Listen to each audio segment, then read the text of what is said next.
මම දුෂ්‍ය අතපත්තු. අදත් මම ඔයාලට ගොඩක් වටිනා කියන වීඩියෝ එකක් අරගෙන ආවා.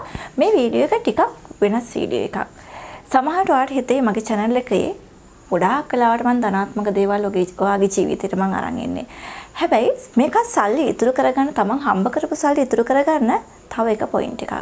අපි කවුරුත් ආසයි සල්ලි හම්බ කරන්න. ඒ වගේම තමයි අපිට කවුරු හරි නිකන් මුදල් දෙනවා නම් එහෙම නැත්නම් අපිට තෑගි භෝග දෙනවා නම් අපි හරි ආසයි ඒව ගන්න. මොකද විශේෂයෙන් ලංකාවේ දැන් පවතින තත්ත්වය අනුව මිනිස්සුන්ට සල්ලි කියන ප්‍රශ්නේ මුදල් කියන ප්‍රශ්නේ බහුලව තියෙනවා. අපි දන්නේ නැහැ මේ මුදල් ප්‍රශ්න නිසා ලංකාවේ මිනිස්සුන්ගේ මේ තියෙන දුගී බව නිසා පැත්ත කියන මිනිස්සු බොහෝ ප්‍රමාණයක් මේකෙන් අයුතු ප්‍රයෝජන ගන්න පෙළඹලා තියෙනවා. අපි ඒවට කියනවා ජාවාරම් කියලා. මොකක්ද මේ ජාවාරම් කියන්නේ? මේ ජාවාරම ගැන මම ඔයාලට හරි පැහැදිලිව අද කතා කරන්න හිතුවා. ජීවිතේ අපිට යම්කිසි අත්දැකීමක් ආව විශේෂයෙන් මගේ channel එකේ මගේ ජීවිතේ යම්කිසි අත්දැකීමක් හෝ මම අහලා තියෙන දෙයක් හරි මම විඳපු දෙයක් හරි ඕනම දෙයක් ඒකෙන් කෙනෙක්ගේ ජීවිතයකට යහපතක් වෙනවා නම් මම මගේ channel එක හරහා ඔයාලට අනිවාර්යෙන් මම අරන් එනවා. මේ ජාවාරම කියලා මම අදහස් කරේ social media විශේෂයෙන් පාවිච්චි කරන තරුණ අයට වෙන්න පුළුවන් මේ දේ මම හිතන්නේ වැඩිපුරම වෙන්නේ එහෙම. විශේෂයෙන් Facebook හරහා තමයි මේක වෙන්නේ. මට මේක හරියටම පැහැදිලි කරන්න ඕන මේක වෙන විදිහ. මේක වෙන්නේ මෙන්න මෙහෙමයි. මේක වෙන්නේ ඔයා Facebook එකේ නිතර සැලසෙන කෙනෙක් නම් ඔයා දන්නවා ඇති friend request එනවා. ඒක විදේශිකයෝ වෙන්න පුළුවන්, දේශීය අය වෙන්න පුළුවන්. ඔයා දන්න නොදන්න සියලු දෙනාගෙන් අපිට request එනවා. අපි බොහෝ වෙලාවට අපි කැමති නම් එයාගේ profile එකට ගිහිල්ලා බලලා අපි ඒක accept කරනවා. සමහර වෙලාවට accept නොකරත් ඔයාගේ phone number එක ඔයාගේ profile එකේ තියෙනවා නම් ඒ phone number එක හොයාගෙන බොහෝ දෙනෙක් පෙළඹිලා තියෙන WhatsApp හරහා ඔයාලට message කරන්න. සමහර පුද්ගලයෝ විශේෂයෙන් මම මේක මතක් කරන්න ඕනේ ගොඩක් දෙනෙක් මෙන්න මේ දෙයට අහු වෙලා තියෙනවා WhatsApp හරහා message කරගෙන යනකොට අපි ගොඩාක් වෙලාවට අපි දේවල් ෂෙයා කරගන්න අපේ පවුලේ විස්තර එතකොට අපි ව්‍යාපාර කරනවද එහෙම නැත්නම් අපි තියෙන මුදල් පසුබිම අපිට අපේ තියෙන දිලිඳුකම ගැන මේ විශේෂයෙන් දැන් ලංකාව වගේ රටක දැන් අපි හැමෝම ඉන්නේ සල්ලි තියෙන කෙනෙක් ඉන්නේ අමාරුවෙන්. එතකොට අපිට කවුරු හරි සල්ලි දෙනවා කියලා කිව්වොත් අපිට කවුරු හරි gift එකක් කියවනවා කියලා කිව්වොත් අපි ඒකට කැමතියි. අපි ගොඩක් කලාවට ඒක අපේ මනසෙන් හිතනවා අඩුයි. අපි ඒකට ෂණිකව අපිට එන කැමැත්තක්. ඉතින් අන්න ඒ වගේ දෙයක් තමයි මම අද කියන්නේ. එයාලා කරන්නේ මේකයි. සෝෂල් මීඩියා වල Facebook කරා හරි WhatsApp හරහා හරි නම්බර් එක හොයාගෙන ඔයාට මැසේජ් කරනවා. ඒ මැසේජ් කරන අතර එයා බිල්ඩ් අප් කරගන්නවා ලොකු බොන්ඩ් එකක් ඔයත් එක්ක. ඒක රිලේෂන්ෂිප් එකක් වෙන්න පුළුවන්, ෆ්‍රෙන්ඩ්ෂිප් එකක් වෙන්න පුළුවන්. මොකක් වුණත් එයා බලනවා ඔයාගේ කැමැත්ත අනුව ඒ තියෙන රිලේෂන්ෂිප් එක ෆ්‍රෙන්ඩ්ෂිප් එක පවත්වාගෙන ටික දවසක් යන්න. එතනින් පස්සේ එයා කියනවා ඔයා හොඳ කෙනෙක් සහ ඔයාගේ මොකක් හරි ක්වොලිටි එකක් අල්ලගෙන ඔයාගේ දුර්වල තැනක් හරි ඔයාගේ හොඳ තැනක් හරි අල්ලගෙන එයා බලනවා එතනින් ඔයාට gift එකක් දෙන්න. එයා ඒ gift එක කියනවා gift එකක් දෙනවා. එහෙම නැත්නම් අපි shoe size එක එවන්න. එතකොට එයා ඇඳුම් නම් ඇඳුම් වල sizes මොනවද කියලා අහලා ඒ වගේ ඔයාට එවනවා විස්තර ටික දාන්න මට ඔයාට gift එකක් එවන්න ඕනේ සහ ඔයාගේ ව්‍යාපාරයක් කරනවා වගේ ව්‍යාපාරයට ඔයාට උදව් කරන්න ඕන. ඒ වගේ විස්තර ටිකක් එයා නිතර මැසේජ් කරනවා. ඒ මැසේජ් කරනකොට ගොඩාක් හරිම සමීප විදිහට තමයි මැසේජ් කරන්නේ. අවිශ්වාස නොහිතෙන තරමට මැසේජ් කරනවා. ඉතින් ලංකාවේ තියෙන මේ ටෙන්ෂන් ලයිෆ් එකක් වෙන මිනිස්සුන්ට ඉතින් ඒකත් හරි අස්සසිල්ලක් වෙනවා බොහෝ දුරට. මෙහෙම කරගෙන යනකොට ටික දවසක් ගියාම දැන් ওই gift එක එවන්න කියනවා. මම හරි මේ කෙටියෙන් මේ දේවල් දැනුම් දෙන්නේ.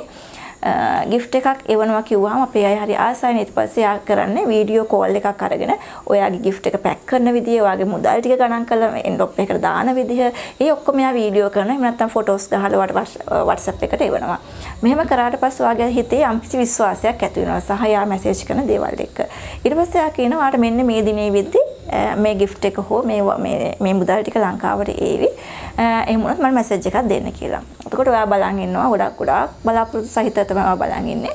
ඊට පස්සේ අදාළ දිනේට කස්ටම් එකෙන් කියලා පොරණ කෙනෙක් කතා කරා ඔයාලට.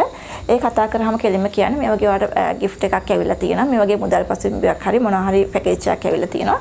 මේක ලබා ගන්න නම් ඔයා මෙන්න මේ වගේ මුදලක් account එකට දාන්න ඕනේ. ඒක ඔයාට පැකේජ් එක අවශ්‍ය නම් ඒ මුදල දාන්න කියලා. ඒක සාමාන්‍යයෙන් 75000ක් වෙන්න පුළුවන් 90000ක් 60000ක් ලක්ෂයක් ඊට වැඩි.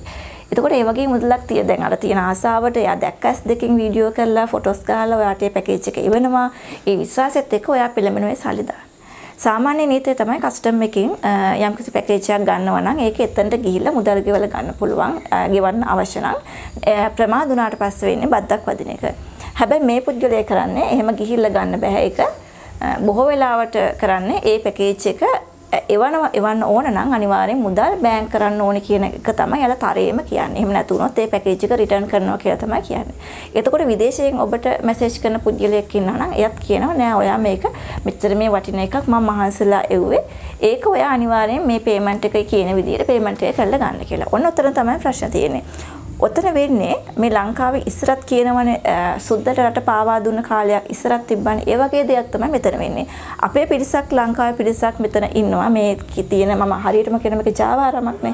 මෙතන ඉන්නවා. එතකොට එයාලා තමයි එයාපෝට් එකේ හෝ ඔය කියන කස්ටම් එකේ හෝ ඔය කියන සංවිධානය ඇතුලේ විදේශිකයෝ සහ අපේ රටේ අය එකතු වෙලා තමයි එයාලගේ දාන විදේශිකයෝ හරහා තමයි මේ දේ කරන්නේ. එතකොට බොහෝ වෙලාවට ඔයාලා තේරුම් ගන්න ඕන දෙයක් තමයි සාමාන්‍ය ක්‍රමයේ තමයි මම දාන විදියට පැකේජ් එකක් ගන්න අපේ account එකට සල්ලි මෙහෙන් දාන්න ඕනේ අපිට ගිහිල්ලා ඒක කලෙක්ට් කරගන්න පුළුවන්. එහෙම නැත්නම් පහ වුණොතින් බද්දක් වදින එක තමයි වෙන්නේ මම දන්න විදියට. ඔයාලා තව ටිකක් ඔයගෙන හොයලා බලන්න.